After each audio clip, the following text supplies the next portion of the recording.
There's a rhythm to a Saturday night in the ER. It's not a pretty one, it's more like a broken washing machine tumbling a bag of rocks.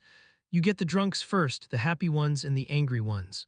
Then come the results of their drinking, the car wrecks, the domestic disputes, the guy who fell off a roof trying to impress a girl. My name is Rory, and after 12 years in this spin cycle, I thought I'd become immune. I'm not a healer, not really. I'm a mechanic for people. You come in broken, I patch the holes, stop the leaks, and send you back out onto the highway. I don't ask questions. I don't get attached, it's the only way to stay sane. Tonight was a classic.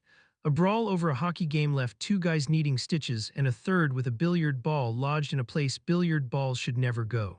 A college kid tried to microwave a can of chili and was now weeping about the second-degree burns on his face. It was noise. A symphony of bad decisions, and I was the weary conductor. My coffee was cold, my scrub smelled faintly of antiseptic and someone else's misfortune, and I was just counting the hours until sunrise. Then he walked in. He didn't stumble, he wasn't carried, and he wasn't screaming. He just walked through the automatic doors, his posture perfect, and took a seat in the waiting area, which was currently a war zone of groaning patients and crying children. He was unnervingly clean. His shirt was a crisp, button-down blue, his slacks were pressed.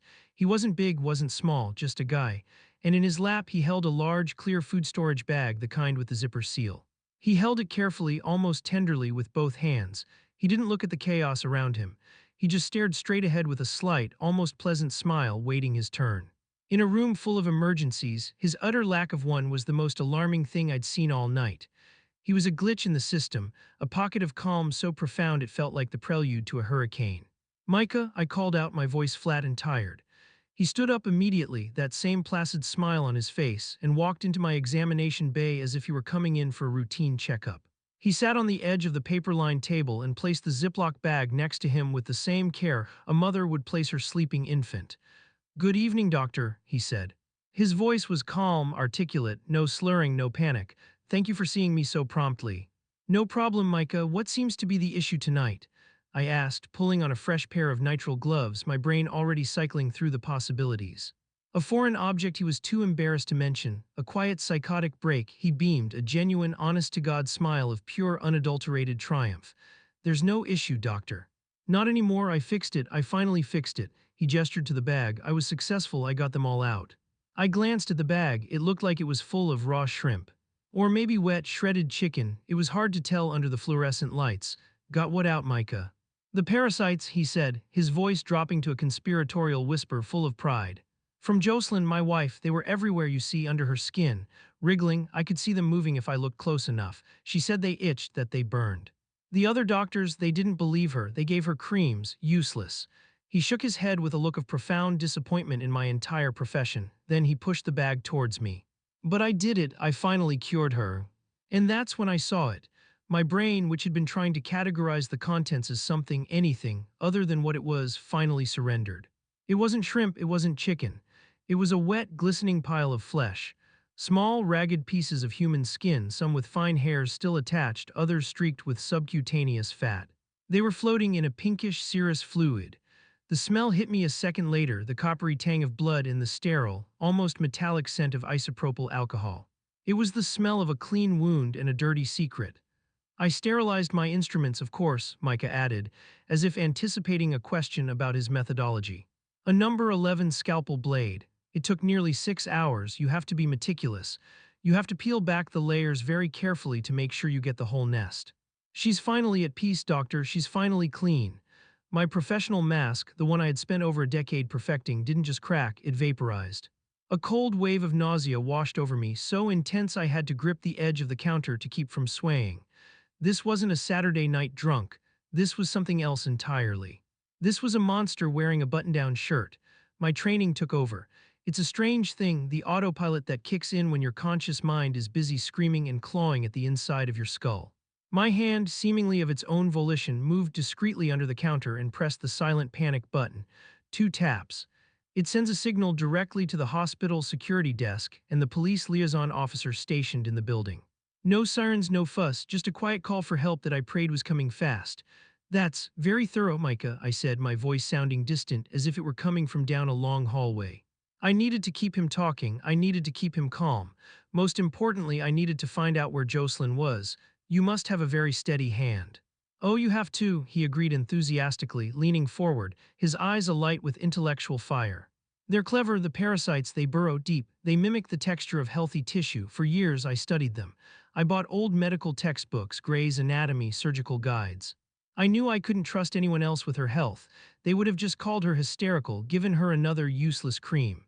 He spoke with the passion of a research scientist presenting a groundbreaking discovery. I call them Dermodex anima, the soul might, because that's what they feed on, you see, her very spirit. My own diagnostic checklist was running on a frantic loop in my head. Schizophrenia, drug-induced psychosis, a glioblastoma pressing on his frontal lobe, but none of the classic presentations fit the man in front of me. There was no word salad, no disorganized thought, just a terrifying, internally consistent logic. He had constructed an entire reality around a single, terrible idea and now lived there full time. The door to the exam bay creaked open and Brenda, the charge nurse, stuck her head in. Rory, sorry to interrupt, pharmacy needs your sign-off on the… Not now, Brenda, I snapped, my voice sharper than I intended. I tried to soften it to keep the panic from showing on my face. Give me 5 minutes, it's complicated. Brenda's eyes flickered from my tense face to the calm man on the table, then to the gruesome bag between us. Her professional smile froze, then melted away. She gave a single, almost imperceptible nod and backed out, closing the door with a soft click. The sound of her retreat was deafening.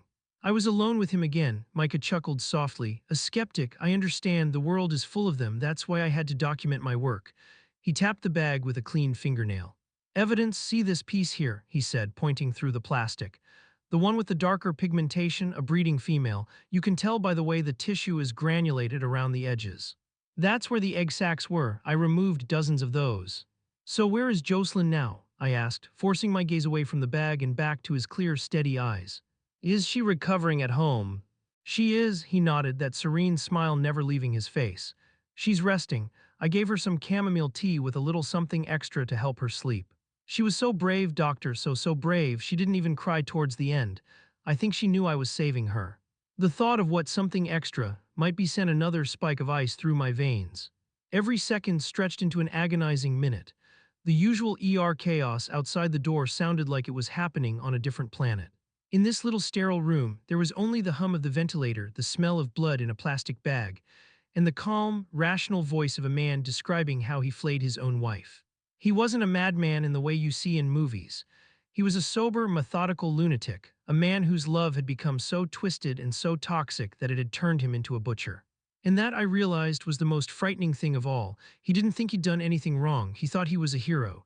Edit, wow, okay, this blew up, didn't expect that. My inbox is a dumpster fire, so I'll just answer some of the common questions here. For the 100 people asking why I didn't just tackle him or scream for help. You don't work in an ER, you don't deal with psych patients. Micah wasn't flailing or yelling. He was a bomb that had already gone off, and I was standing next to the guy holding the detonator. My first priority was finding out if Jocelyn was alive and where she was. Yelling would have done nothing but maybe get myself stabbed with a scalpel he could have had in his pocket. He was calm. My job was to keep him that way until the people with guns and tasers arrived. It's called de-escalation, look it up. And yes, the police showed up. 2 uniformed officers and my buddy, Detective Harding, who was thankfully on duty. They were quiet, professional. They came in, flanked him, and Harding just started talking to him, real casual. Evening, sir. Dr. Evans here tells me you've had a busy night. Micah started to explain his parasite theory to them, just as calmly as he had to me. The 2 uniforms were young, and I could see the color draining from their faces as their eyes landed on the Ziploc bag. Harding, though, he's a veteran. He just nodded along, his face a mask of polite interest, while subtly motioning for one of the officers to cuff Micah. It was over in 30 seconds, no shouting, no struggle. Micah just looked mildly confused, as if wondering why they were interrupting his very important scientific debriefing. That was almost creepier than the bag of skin.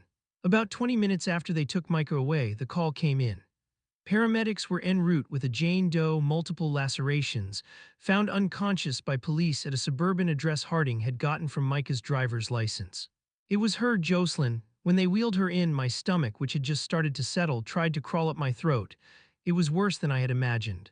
The abstract horror of the Ziploc bag was nothing compared to the living, breathing reality of its source. She was alive, thank God, but just barely. Her breathing was shallow, her blood pressure was cratering. She was wrapped in bloody bedsheets, and where they had peeled away, I could see the raw, weeping patches of her body. He had been methodical, just as he said. These weren't the frenzied slashes of a rage-filled attack, they were dozens of shallow, irregularly shaped excisions covering her arms, her legs, her abdomen, her back. It was the work of a deranged sculptor, meticulously carving away at his own masterpiece. The air filled with the smell of blood and betadine as the paramedics rattled off her vitals. We swarmed her, the trauma bay, which had been momentarily quiet, exploded into controlled chaos. Push 2 liters of saline wide open, get me a central line kit. Someone call the blood bank, we need 4 units of ONEG now. I was barking orders, my mind retreating into the familiar comfort of protocol. It's a fortress you build around your emotions. Focus on the mechanics, the blood pressure cuff, the IV bags, the telemetry readings. Anything to avoid thinking about the man with the calm smile and the pride in his eyes. As we worked to stabilize her, a junior resident, a young woman named Anya with perpetually wide, earnest eyes, was tasked with getting Jocelyn's medical history from the central database. She was tapping away at a tablet, her face pale. "Damn it, the network is slow," she muttered, a normal complaint on an abnormal night. Come on, come on." Finally, she looked up. "Got it, Dr. Evans," she said, her voice trembling slightly. "Jocelyn Thorne, 42, has an extensive history with dermatology, multiple specialists over the last 10 years. That's when everything shifted. The key turned in the lock. My hands didn't stop working, but my brain froze, waiting. She's been treated for something called pityriasis lichenoides chronica, Anya read, stumbling over the name. It's a rare inflammatory skin disorder, causes persistent scaly papules that can sometimes ulcerate. She scrolled down, her eyes widening. Non-contagious, but God, the notes here say it's notoriously difficult to treat. Patients report intense chronic pruritus, itching, and burning sensations. Listen to this from her file, a quote from her last visit. Patient states the feeling is unbearable, like something is crawling under my skin. Anya looked up from the tablet, her eyes meeting mine. In the sterile, controlled chaos of the trauma bay, a sudden, horrible silence seemed to descend around me. The beeping of the monitors faded into a dull hum. Anya, who knew nothing of the man in the button-down shirt or the bag of flesh, then uttered the 5 words that explained everything. She was just reading the dermatologist's summary of Jocelyn's psychological state, completely unaware of the bomb she was dropping. "Jesus," she whispered, reading verbatim from the screen. "It sounds like you're being eaten alive by parasites." In that moment, the entire horrifying picture clicked into place. It was like staring at one of those optical illusion posters. First, it's just a mess of random dots, and then suddenly a hidden image leaps out, and once you see it, you can't unsee it. Micah wasn't a monster who had appeared out of thin air. He was a man who had watched the person he loved suffer from an invisible, incurable agony for years. He'd probably sat with her through countless nights as she scratched her skin raw, weeping from the pain and frustration. He'd gone to doctor after doctor with her, only to be met with sympathetic shrugs and another prescription for a useless steroid cream.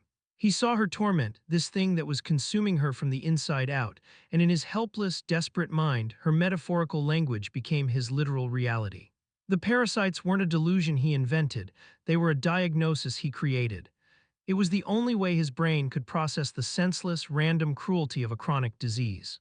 You can't fight a complex autoimmune disorder, you can't reason with pityriasis lichenoides chronica, but a parasite is a tangible enemy, it's a bug. You can find it, you can study it, and you can, with a steady hand and a sharp blade, cut it out. His horrific act wasn't born from hatred. It was born from a love so profound and so utterly broken that it had curdled into a grotesque form of care. He wasn't trying to kill Jocelyn. In his mind, he was performing a life-saving surgery. He was the heroic researcher, the loving husband, the only one in the world who truly understood her suffering and was brave enough to finally end it. The bag of skin he brought me wasn't a trophy. It was a biopsy. It was proof of his cure. The irony was so thick I could choke on it. He had tried to save her from a disease that made her feel like she was being eaten alive, and in doing so, he had very nearly killed her himself. I finished putting the last stitch in a deep cut on her forearm, my hands feeling heavy and useless. We had stabilized her. She would live. She would be transferred to the surgical ICU, then to the burn unit for skin grafts. She would survive the cure. But what then? What would be left of her when she woke up and understood what had been done to her and by whom? I walked out of the trauma bay, stripping off my bloody gloves and gown, and dumped them in the biohazard bin. I felt hollowed out. The usual Saturday night chaos of the ER seemed distant and trivial now. The anger I'd felt towards Micah was gone, replaced by a deep, aching sadness that settled in my bones. I wasn't a mechanic anymore. I was a witness to a love story that had ended in a bloodbath, a testament to the fact that the road to hell isn't just paved with good intentions, but sometimes with the most desperate and twisted forms of love. Final update, it's been a few weeks. Figured I should close the loop for those of you who were genuinely concerned. Jocelyn is stable. She was moved out of the ICU last week. She has a long, long road ahead of her: skin grafts, physical therapy, and a whole universe of psychological counseling. I heard she has family with her now, a sister who flew in from out of state. I haven't seen her since that night. It's better that way. Micah is gone, not dead. He's been committed to a high-security psychiatric facility upstate. The official diagnosis was folie à deux, or shared psychosis. It's a rare condition where a dominant person's delusion is transmitted to a partner, except in this case it was inverted.